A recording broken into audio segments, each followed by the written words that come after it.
He seemed confident, even smug at times while sporting his orange jumpsuit and new face tattoos. I'm not a monster. Yeah, I'm not a saint either by any means. I've made bad decisions in the past. Violent, aggressive. Stephanie Johnson and Christine Melton, childhood friends residing in Cape Coral, Florida, planned to go out for drinks on October 6, 2019.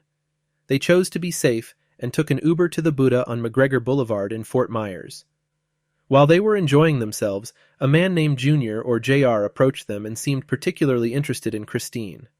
Junior was with another man, Jason Shepard. Both Junior and Jason had just met at the bar that night. All four stayed at the bar until it closed at around 2 a.m. Throughout the night, Stephanie observed Junior and Jason doing lines of cocaine and drinking, but didn't think anything suspicious of it. After the bar closed, they decided to drop off Jason at this house. However, as they left the club, they felt nervous because Junior couldn't drive the manual Dodge Hellcat he had arrived in. Jason had to drive the car because Junior was still struggling with this car. When they arrived at Jason's house, Christine and Junior seemed to be hitting it off quite well. Stephanie and Jason seemed like wingmen and women. They were not that interested in each other that much. Jason lived in the back room of his mother's house. He felt Christine and Junior were getting a bit too loud, which was inconsiderate of his mother, especially because it was so early in the morning, so he asked for all three to leave his house. I had to work the next day. It was getting too late. So party's over. Time to go. They're supposed to leave. No. What happens when they leave your house? Well, like I said earlier, he couldn't drive a stick shift, so that car's loud down my driveway, revving up 3, 4 o'clock in the morning. So how did you feel about the car revving in your driveway? I was pissed. Okay. So what'd you do? I went outside, What'd you confronted them about it. Okay. What happened after you confronted them? Kind of got the car out of the driveway a little bit. You got it out? No, he did. Okay. He is in Junior? Yeah, or one of them did. I don't know. I was getting out by the time I went out there. I got in the car. I got in the car and moved it down the road just to get it away from my house. He come back to look for his cell phone, and I don't think I answered the door. At around 4 a.m., Junior, Stephanie, and Christine went back to Christine's house. Again, Junior couldn't drive the Dodge Hellcat, so Jason had to come once again to assist Junior in backing up the car from the driveway. Stephanie and Christine decided to call an Uber instead. Before they left with the Uber, Junior was hysterical, looking for his cell phone. He even walked back to the house to Jason's room to look for it, but Jason never opened the door. The three of them spent some time at Christine's house before Stephanie had to leave for work. She also had to be on time to take her son to school that morning, leaving Christine and Junior alone. After a couple of hours, Junior left Christine's house with her black Nissan Versa. When Stephanie tried to call Christine after settling into work, she was unable to reach her. I know Christine and I had this sense of relief that we had made it home, that we got home, safely, and, it was winding down. I remember sitting on the couch and taking my shoes off. I remember Christine standing in the kitchen getting something to drink. And I remember telling her, I had to go home because I had to go to work the next day and take my son to school. On October 6th, around 10 p.m., Junior and his girlfriend Melissa Montanes were at the Buddha bar. They had a fight, and Junior left with Melissa's car, a Dodge Hellcat, leaving her at the bar. Melissa got a ride from her friend Amy and stayed at Amy's place. Melissa's house keys were in her car, which Junior couldn't drive well. On the morning of October 7th, Junior kept calling Melissa from a number she didn't recognize. He was using Christine's phone because he had left his phone at Jason's place. Remember, Jason didn't open the door when Junior went back to get it. Junior and Melissa agreed to meet at her workplace. Melissa was eager to get her keys and car back. When Melissa and Amy arrived, they saw Junior in a black Nissan Versa, a car they didn't recognize. Melissa went to talk to Junior, but he insisted she get in the car with him. Melissa refused because she didn't know the car and Junior wouldn't tell her where her car was. Junior then tried to pull Melissa through the window. She fell and Junior got out of the car and started attacking her, dragging her up the stairs of the business complex. Witnesses saw this and Amy called 911. When you first spoke with him, tell the jurors about how that conversation went. When I first heard his voice, it was, "Where are you? Can I come get you? I can't really remember, but it was more calm at first. Okay. As I started saying, I want my keys, I want my car, where are you? I need to get them back. It escalated more into name calling and aggression and intimidation. Okay. Now, let's go to where it starts to escalate. How are you able to tell that he's starting to escalate? Raising his voice, calling me names. Now, when you arrived at Mila's spa, did you see your Hellcat? No. Did you see a different car? Yes. And was it a car that you recognized? No.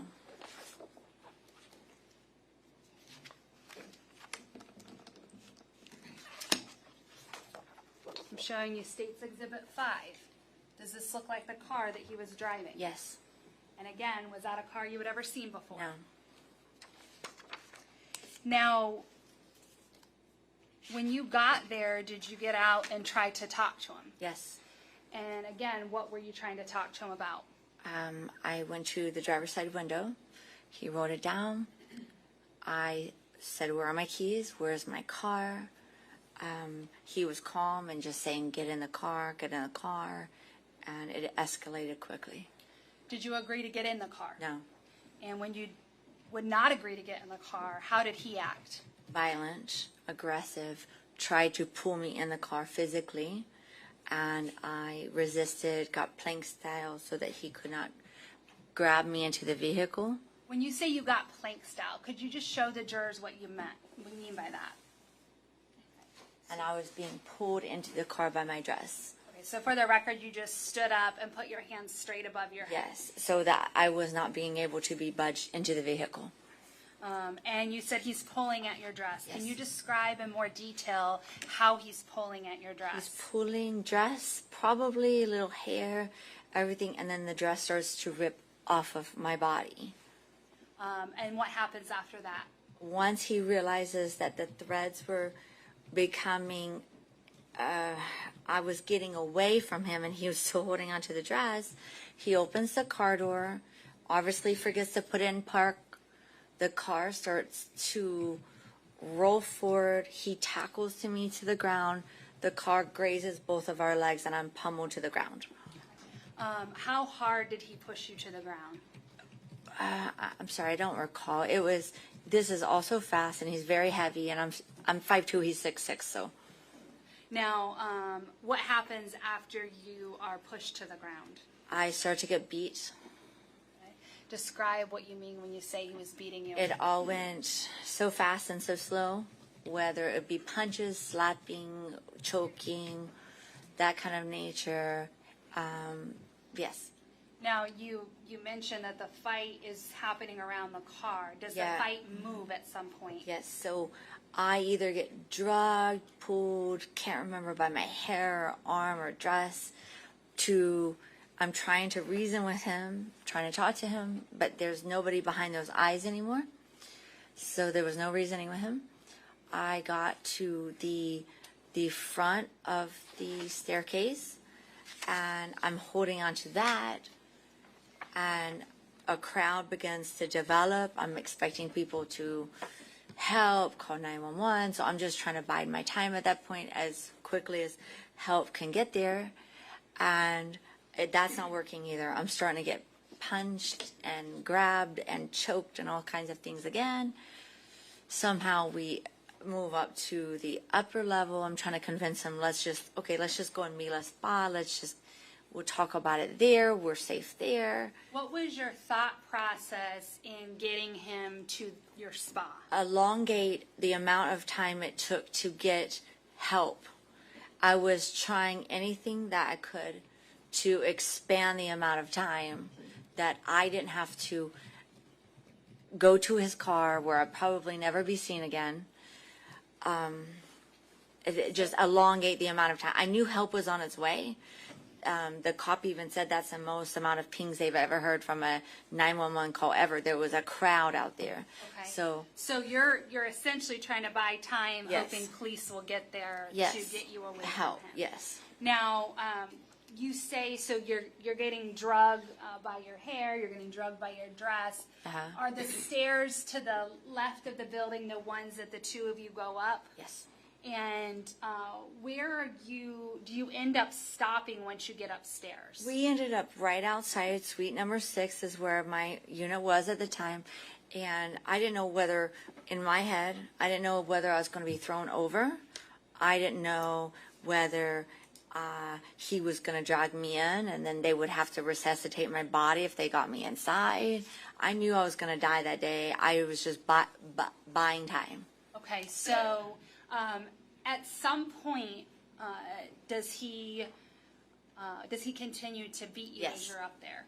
Does he punch you? Yes. Okay, describe that punch. The final and end punch that I remember, he got me so straight on and blood just went crazy everywhere.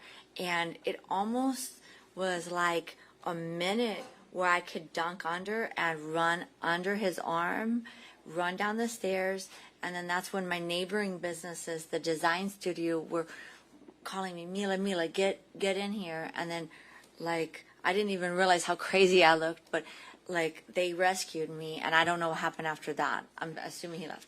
Junior then got back in the car and drove away. So who is JR or Junior?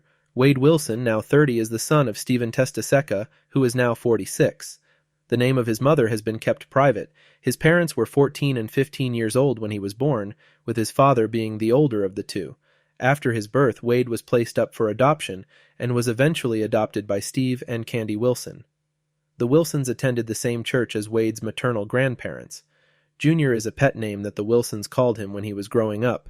At the age of 18, Wade reconnected with his biological father.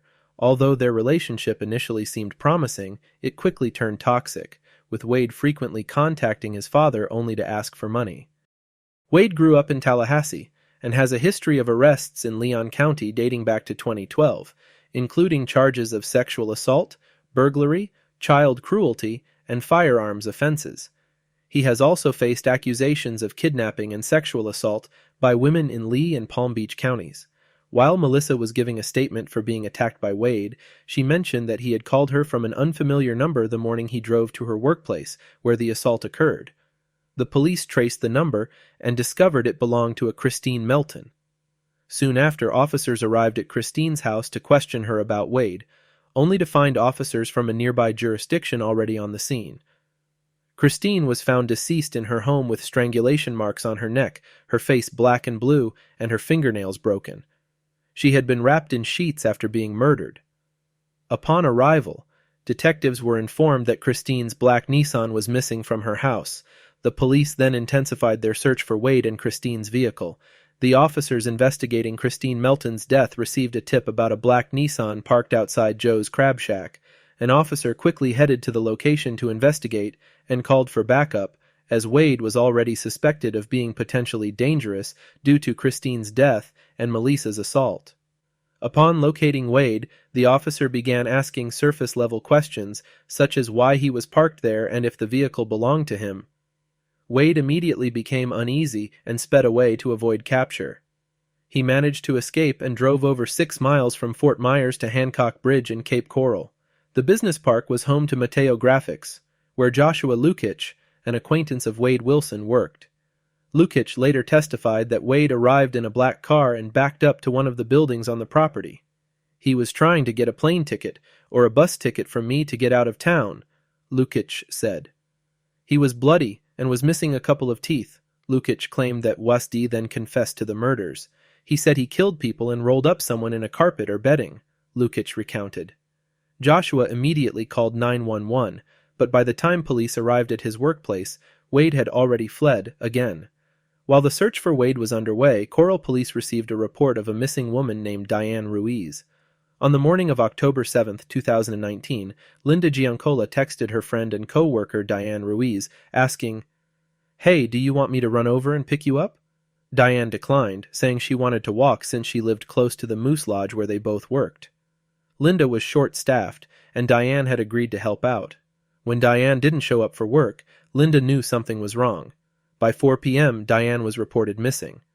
Louis Rodriguez had gone to his daughter's school to pay for her after-school programs. As he came out, he saw a bag next to the entrance of the school. He took the bag and turned it into the school's resource officer. Upon opening the bag, it was discovered that the bag belonged to Diane Ruiz.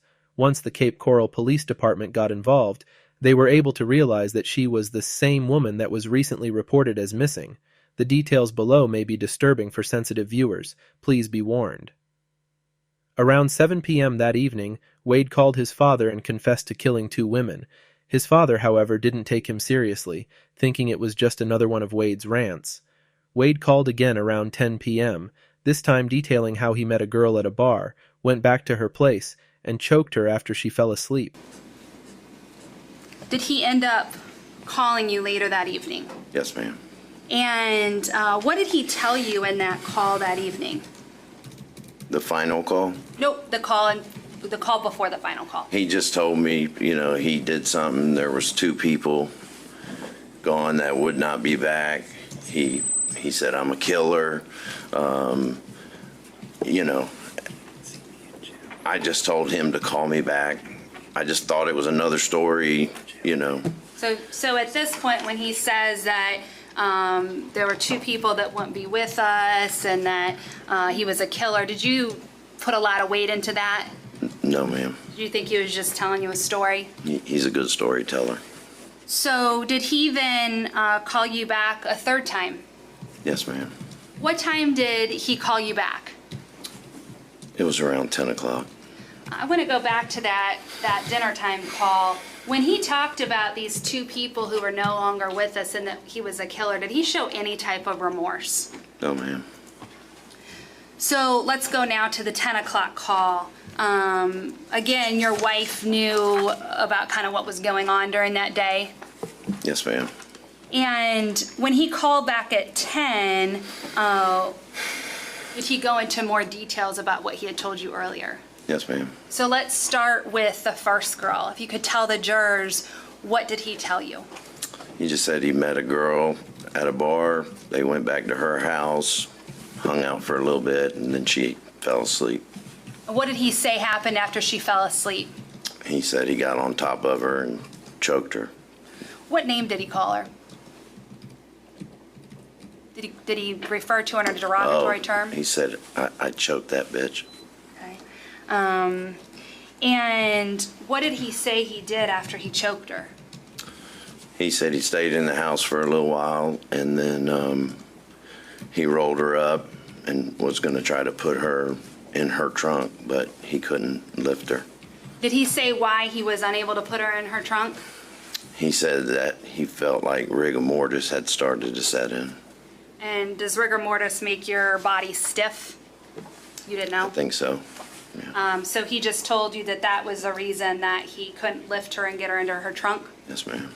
And when he said her trunk, it was the trunk of her car he was going to put her in? Yes, ma'am. So what did he tell you he did when he couldn't get her body into her own trunk? He left her there and took her car. What did he say about the second girl? He said he saw her walking down the street and stopped and asked her for directions. And she got in the car with him. What did he say happened once she got in the car with him? He said he reached over and choked her.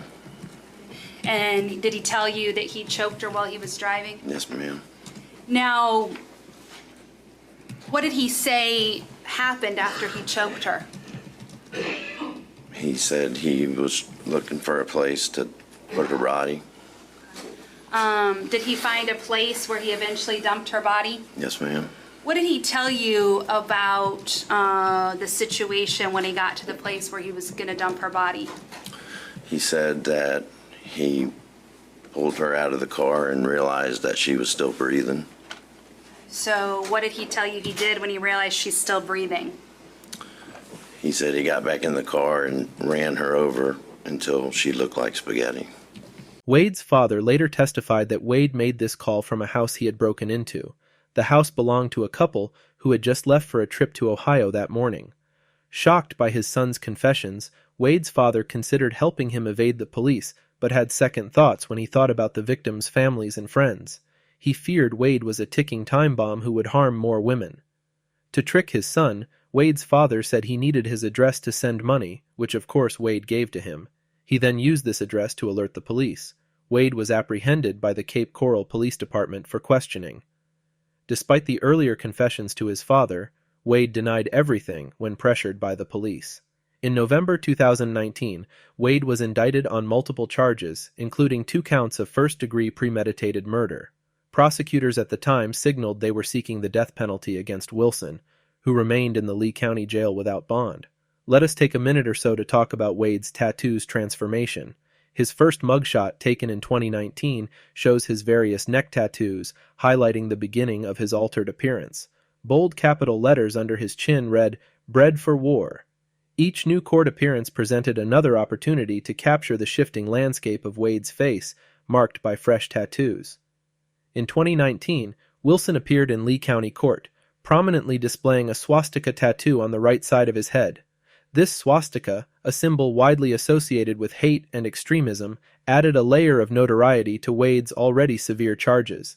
His presence in court was prolonged due to various factors, including the COVID-19 pandemic and changes in his legal representation. By 2023, his growing hair covered the swastika tattoo on his head, leaving only his neck tattoos visible. In 2024, Wilson appeared in court with a fresh set of face tattoos, continuing his pattern of altering his appearance through body ink.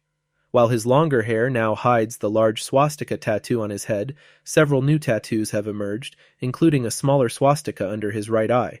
Additionally, Wade's new face designs include stitches extending past his mouth and the word "glory" on his temple. His left face features the shadow of a skull, and the words "ha ha ha" are inked haphazardly below the corner of his eye. In a pretrial motion filed on May 11th, the defense requested permission to apply makeup over Wade's tattoos to improve his appearance for the jury. Wade Wilson requested to apply makeup on top of the various tattoos on his face in the Lee County Jail, subject to the jail's security requirements, his defense attorney wrote in the motion. The attorney also asked for Wade to receive a haircut before the trial. The judge granted these requests. However, witnesses in the courtroom were unsure if Wade utilized the makeup, as his facial tattoos were still visible.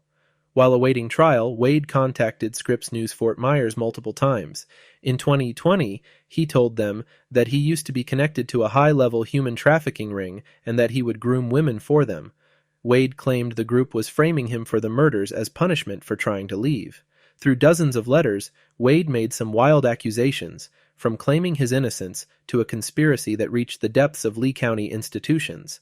He talked about it all on camera with NBC2 from his jail cell. "Did you kill Christine Melton and Diane Ruiz?" NBC2's Kyla Gaylor asked. "No, absolutely not," Wilson said. No surprise there, considering he pleaded not guilty. Wade seemed confident, even smug at times, while sporting his orange jumpsuit and a more sinister appearance. Wade also filed a motion through his attorney seeking the transcription of the witnesses' recorded statements in his case. The motion claims the transcripts are essential to preparing any pretrial motions and the case for trial.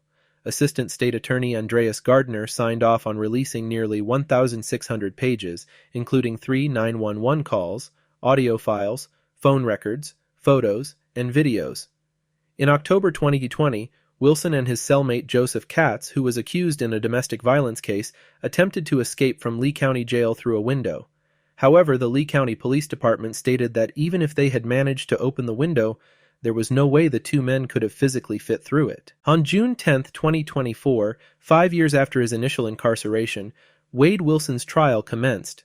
Witnesses testified about Wilson's confessions to the murders, including Joshua Lukic, the acquaintance he approached for money to buy a plane or bus ticket to flee town. Wilson's father, who had called the police to get him arrested, also testified. Additionally, his ex-girlfriend, Melissa, whom he assaulted after leaving Christine's house, testified about the abuse she suffered. She also stated that Wade had called her from behind bars to confess to the murders of the 2 women, so why would someone suddenly go on a killing spree? During the trial, a prosecutor argued that Wade killed the 2 women for the sake of killing. The prosecutor stated, "This case was about killing for the sake of killing. Strangulation is the epitome of life slipping through someone's hands." It is reported that prosecutors referenced a jailhouse interview where Wade allegedly told detectives, "I would do it again." Wade's attorney did not dispute his guilt. Instead, he argued that he was under the influence of drugs and that the murders were not premeditated. "I'm not arguing insanity," Attorney Lee Hollander said. "I'm arguing that the state is claiming premeditation, but he was whacked out of his mind during all of this." In June 2024, Wade Wilson was found guilty on all counts in the murders of the 2019 deaths of 35-year-old Christine Melton and 43-year-old Diane Ruiz. Circuit Court of the 20th Judicial Circuit, NN4, Lee County, Florida. Criminal action. State of Florida versus Wade Wilson. Case number 19 CF 0568. Verdict. We, the jury, finds as follow as to the defendant in this case. Count 1, first-degree murder, Christine Melton. The defendant is guilty of first-degree murder. Count 2, grand theft motor vehicle. The defendant is guilty of grand theft motor vehicle. Count 3, battery. The defendant is guilty of battery. Count 4, first-degree murder, Diane Ruiz. The defendant is guilty of first-degree murder. Count 5, burglary of dwelling. The defendant is guilty of burglary of a dwelling. Count 6, first-degree petty theft. The defendant is guilty of first-degree petty theft. Dated 6/12/24, so say we all, 4-person. On June 25th, the jury recommended the death penalty for Wade Wilson for the 2019 killing of Christine Melton and Diane Ruiz. Christine Ann Melton had a personality as big as her heart. She was lively, kind, loyal, caring, and beautiful inside and out. She will be missed by many, but the memories of her as a beautiful young lady will live on. Diane Ruiz was a devoted mother of 2 and engaged to her true love, Scott Hannon.